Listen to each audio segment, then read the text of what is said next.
어저께 이제 요거 가지고 좀 살짝 논란이 있었어요. 왜 그러냐면은, 이제 부동산 전문가 중에 한 분이, 성남시 중원구가 해제가 됐습니까? 라고 누가 질문을 올렸어요. 여러분들 그거 모르셨죠? 해제가 됐다는 게 아니라, 이게, 보니까 얘네들도 좀 헷갈리게 좀 올렸어. 무슨 얘기냐면요. 보세요. 일단은 지금 성남시 분당구는요, 투기과열지구예요. 그대로 안 바뀌었습니다. 그리고 성남시 수정구도 투기과열지구입니다. 맞죠? 맞잖아요. 그러니까 이제 어느 분이 중원구가 빠졌네? 예. 중원구가 빠졌네? 라고 하시는 분이 있으셨어요. 어저께. 전문가. 심지어 그거 갖고 방송을 이렇게 하셨어.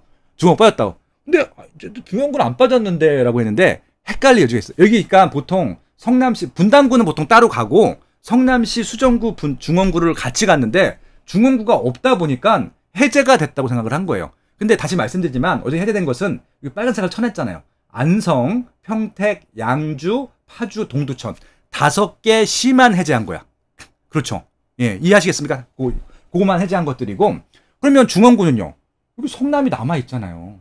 이게 무슨 얘기예요? 그러니까 여기 지금 투기과열지구. 그러니까 이제 투기과열지구랑 조정대상 지역이랑 투기지역이랑 중복으로 할 수 있어요. 3개 다 중복으로 할 수 있단 말이에요. 그래서 지금 대한민국의 투기과열지구는 서울밖에 없어요. 서울에 15개 구밖에 없어요. 투기지역. 근데 지금 투기지역을 얘기를 안 하는 이유는 현재 투기지역과 투기과열지구가 규제가 내용이 똑같아요. 그러니까 이제 원래 투기과열지구에 좀 규제가 낮았었는데 지난 정부에서 투기지역에 대한 규제로 업그레이드를 해버린 거예요. 그래서 지금 투기지역이나 투기과열지구랑 규제가 똑같기 때문에 투기지역은 의미가 없어요. 그 얘기입니다. 그쵸? 그래서 지금 투기과열지구가 서울하고요. 그리고 지방 하나도 없고 세종도 없고요. 경기도에 일부가 있는데 과천, 분당, 광명, 하남. 제가 늘 말씀드리는 경기도 F4고요. 수원은 4개 구가 다 해당되고 성남은 수정구만. 그럼 중원구는 뭐냐? 조정대상 지역이에요. 해제된 게 아니에요. 예, 그 말씀 드리고 싶은 겁니다. 그리고 이게 안양은 이제 동안구, 만안구 다 투기과열지구고요. 안산, 단원구가 또 뭐가 있죠? 안산에 두 개 있잖아요. 그쵸. 그러니까 여기 보면 또 어디 있습니까? 안산은 해제 안 됐죠? 예, 안산은 그대로 있을 거예요. 맞나? 여기 있네. 안산은 그래서 한 지역. 그러니까 이제 단원구는 투기과열지구고 상록구는 조정대상 지역이고 그렇게 이해하시면 되는 거죠. 그리고 구리, 군포, 의왕, 용인, 수지, 기흥, 동탄, 투는 투기과열지구. 그 나머지 그 외에 언급은 하지 않았지만 해제되지 않고 지역은 나온 것들은 나머지 구들은 다 조정대상 지역입니다. 이거 헷갈리시면 안 돼요. 왜냐면은 조정대상 지역이 하고 규제된 지역들은 하늘과 땅 차이거든. 예, 그런 부분들 때문에 반드시 좀 챙겨하셔야 된다. 그래서 일단 우리가 해제된 지역들은 체크를 해봐야죠. 일단은 안성 해제됐어. 안성. 예, 안성, 평택. 요즘 미분양이 좀 증가했고 지금 현 시점에서 미분양이 제일 많은 데가 안성이죠. 네, 안성이기 때문에 그리고 이제 평택도 해제가 됐는데 평택은 작년에 미분양 지역이었다가 미분양 관리 지역이었다고 올해 해제됐거든요. 오묘한 분위기가 좀 싹 달라지는 게 느껴질 것 같아요. 양주도 최근에 시세가 빠졌죠. 시세가 그러니까 작년에 좀 급등을 했었어. 네, 그런 부분들이기 때문에 그렇고요. 파주랑 동두천도 최근에 좀 이제 급등했던 게 빠졌죠. 그리고 좀 바라건대 동두천 같은 지역은요 규제 안 했으면 좋겠어요. 저희 동두천 단타잖아. 단타는 그냥 냅두셨으면 좋겠다. 앞으로도 향후에도. 그리고 이제 아마 이제 보통 김포랑 파주랑 지난번에 같이 규제가 됐잖아요. 김포를 해제를 안 했는데 왜 안 했을까? 그러니까 제 생각에는 이 김포를요 인천처럼 보는 거예요. 인천. 그러니까 이게 뭐냐면은 이것도 얘기가 또 길어지는데 이게 인천하고요 저 경기도 북부 지역이 좀 다른 게 있어요. 그러니까 이제 인천까지 보는 지역들까지는요 서울 수요를 받는데 좀 더 많이 받아. 그러니까 한강 이남 지역은 서울 수요를 조금 더 많이 받아요. 그런 부분들이 있죠.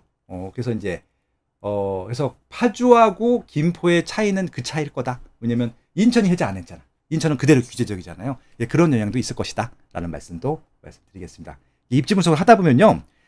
이게 말로 설명하기가 애매한데 미묘한 차이가 나는 게 있어요. 그게 이제 포인트들이고 공부하면 할수록 알게 되는 부분들일 텐데 김포와 파주는 유사한 것 같으면서도 왜? 둘 다 군사보호적이에요.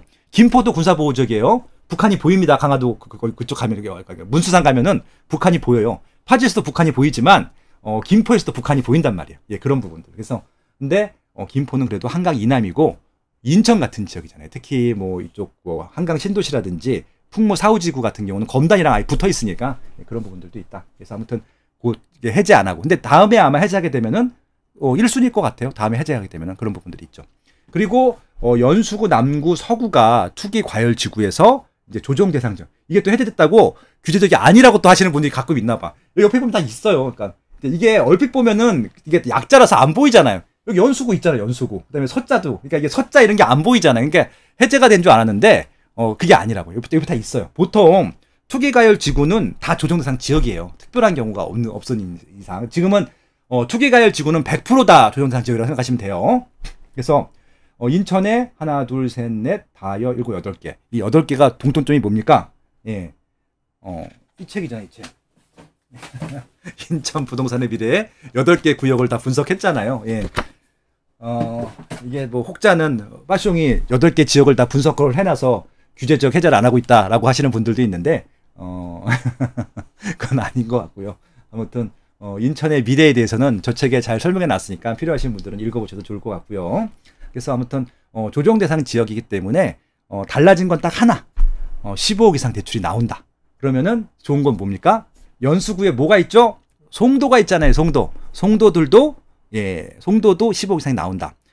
근데 이제 이거는 34평, 그러니까 84제곱미터 이상에 해당되는 것들만 사실 때 해당이 될 텐데 지금까지 송도에서 가장 비싸게 거래됐던 84가 뭐였죠? 포팍이었죠. 포팍이 14억 7천만 원이었잖아요. 어차피 15억 구간에 안 걸렸었어요.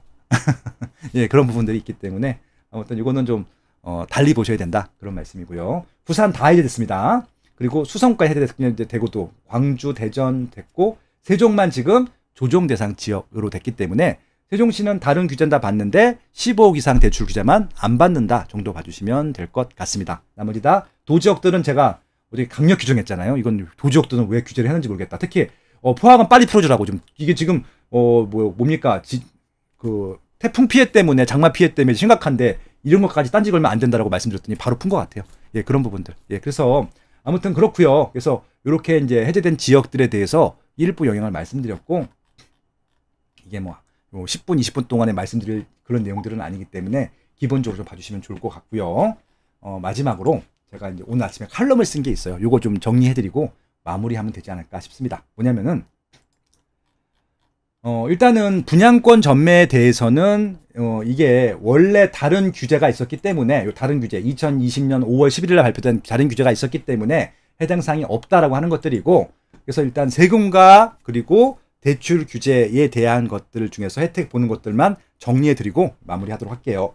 뭐냐면은 일단 규제적 해제가 되면 두 가지가 달라집니다. 바로 이제 대출과 세금 파트일 텐데 대출에서는 일단 조정 대상 지역이 되면 LTV가 50%가 확대가 되고요. 그다음에 비규제 지역 되면은 다주택자들이 60%, 1주택자는 70%까지 되죠.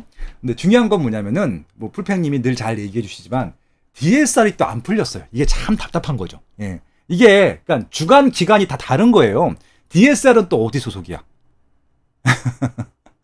예, DSR은 국토부 또 주관이 아니잖아요. 이게 참 답답한 노릇이죠. 제가 재밌는 걸 말씀드릴게요. 그러니까 이게 전 이런 게 제일 뜬금없는 거죠. 투기 지역은 왜 그럼 남겼을까요? 그러니까 이게 전형적인 공무원 스타일의 그런 것들이거든요. 이걸 굳이 나눌 필요도 없거든요. 그냥 규제 지역 하나로 가도 돼요. 그냥 투기 과열 지역 혹은 저는 과열 지역도 아니고 투기 우려 지역이라고 보는 게 맞을 것 같은데 왜 그러냐면은 이게 왜 세일을 하는 줄 아세요? 지정하는 기간이 다 달라요. 그게 제일 다른 차이인 거지. 왜? 그러니까 예를 들어서 투기 지역은 지금 이제 투기 과열 지구는 누가 지정하죠? 국토부에서. 보통 국토부가 제일 높은데 라고 알고 있는데 그다음에 조정 대상 지역은 국토부와 지자체장. 그러니까 이제 광역 시도장들도 국토부 장관보다 한 단계 아래예요. 이런 데 있어서는. 근데 투기 지역은 누가 지정합니까? 기획재정부 장관, 부총리. 그러니까 국토부 윗사람이 지정하는 거잖아요. 그러니까 이게 결국은 자기가 뭔가 영향력을 행사하고 싶은 거야. 예. 그러니까 이게 얼마나 진짜 공무원적인 발상이에요. 그러니까 이게 상급기관들이 지정하는 거예요. 더 상급기관. 너무 뜬금없죠. 이런 얘기 아무도 안 해주죠. 예. 그러니까 제가 봤을 때는 이게 법에 누가 어떤 사람들이 법을 지정하는지에 따라서 야, 이 공무원들 참 진짜 이런 식으로 밥그릇 싸움하고 할 것이냐 이런 생각이 들기도 합니다.